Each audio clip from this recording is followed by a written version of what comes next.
जब तक पुस्तकें विमोचन के लिए यहाँ पर आ रही हैं तब तक इसी में मेरा उड़ीसा में आना हुआ, और उस समय के भुवनेश्वर में और आज के भुवनेश्वर में जमीन आसमान का फर्क है। लेकिन इसके बावजूद उसमें एक पावनता का अनुभव हम इस नगर में कर सकते हैं। यहाँ अगर आए हैं तो 2 दिन रहकर आप उदयगिरी, खंडगिरी जा सकते हैं।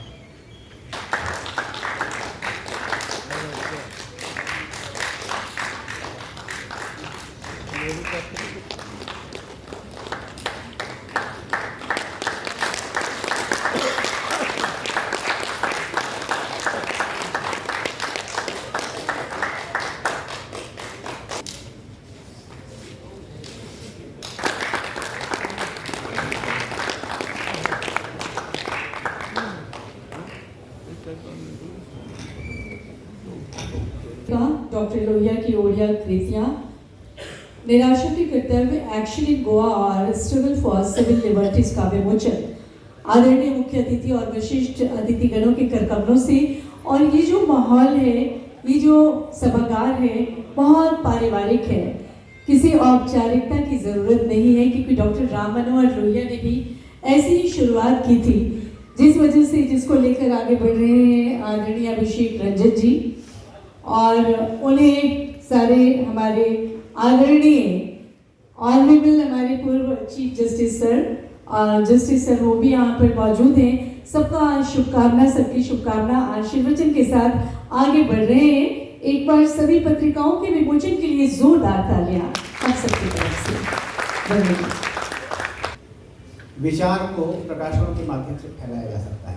अफ्रीका और लैटिन अमेरिका, दक्षिण अमेरिका, और डॉक्टर लोहिया ये मानते थे कि इन तीन महाद्वीपों का शोषण पश्चिम ने किया है, और इसीलिए उनकी पत्रिका में दुनिया भर के तमाम विद्वान जो समाजवाद के प्रति आस्थावान थे और जो हर तरह से गैर बराबरी मिटाना चाहते थे, वो देश जो द्वितीय विश्व युद्ध के बाद औपनिवेशिक जाल से मुक्त हुए थे, उन सभी देशों के विद्वानों का एक परिमंडल अंतर्राष्ट्रीय स्तर पर इस पत्रिका के माध्यम से उन्होंने बनाया था।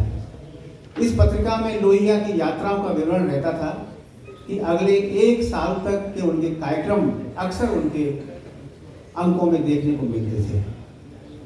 उनका एक संपादक मंडल, बहुत ही समृद्ध संपादक मंडल था। लोहिया रत्न सम्मान 2025 दिया जाएगा, और उसके बाद डॉक्टर राम मनोहर लोहिया स्मृति सम्मान श्री लक्ष्मीदास कृष्ण बोरकर जी के सुपुत्र डॉक्टर नितिन बोरकर उसे यहाँ लेने के लिए, ग्रहण करने के लिए उपस्थित होंगे। गोवा मुक्ति आंदोलन के नेता रहे समाजवादी नेता श्री नारायण साहू जी को उनके निधन के उपरांत सम्मानित किया जाएगा। उनके पौत्र उस सम्मान को ग्रहण करेंगे। श्री अनीसुर रहमान शेरवानी जी के सुपुत्र श्री अयाज शेरवानी जी यहाँ पर उपस्थित हैं।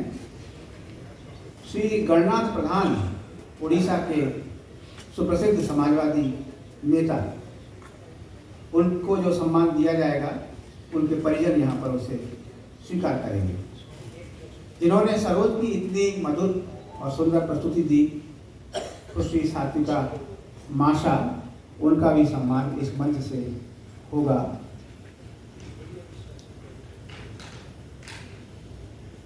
राणा सहारनपुर उत्तर प्रदेश से आते हैं। वे स्वयं यहाँ पर सम्मान ग्रहण करने के लिए उपस्थित हुए हैं।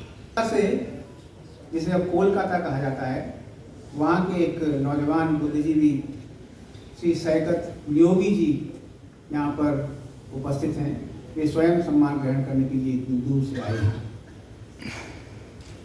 डॉक्टर कौशल किशोर चौधरी मुजफ्फरपुर बिहार से हैं, उन्हें सम्मानित किया जाएगा। श्री विनोद कुमार ठाकुर,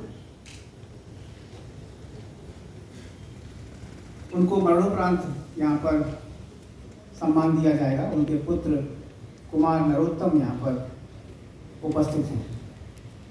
श्री चित्तरंजन मोहंती जी की यहाँ पर उपस्थिति होगी।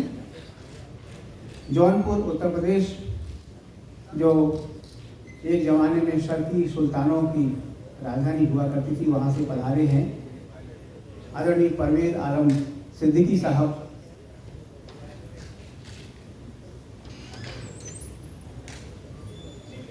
श्री सोमव्रत दास गुप्ता हैं, वे लेखक हैं, जाने माने लेखक हैं और सुभाष चंद्र बोस, रासबिहारी बोस पर और रविन्द्रनाथ टैगोर पर उन्होंने काम किया है। वे सम्मान ग्रहण करने के लिए यहाँ पर उपस्थित हैं। श्री विजय कुमार साहनी दरभंगा बिहार से यहाँ मौजूद हैं और श्री संग्राम मलिक अंबेडकर और लोहिया विचार मंच के माध्यम से वे विचार का प्रसार कर रहे हैं, वे उपस्थित हैं। यहाँ पर सम्मान समारोह के लिए और उस अवधि में मंच के संचालन के लिए आदरणीय सरोज झा जी से निवेदन करता हूँ। धन्यवाद सर, आप सभी का बहुत बहुत अभिनंदन।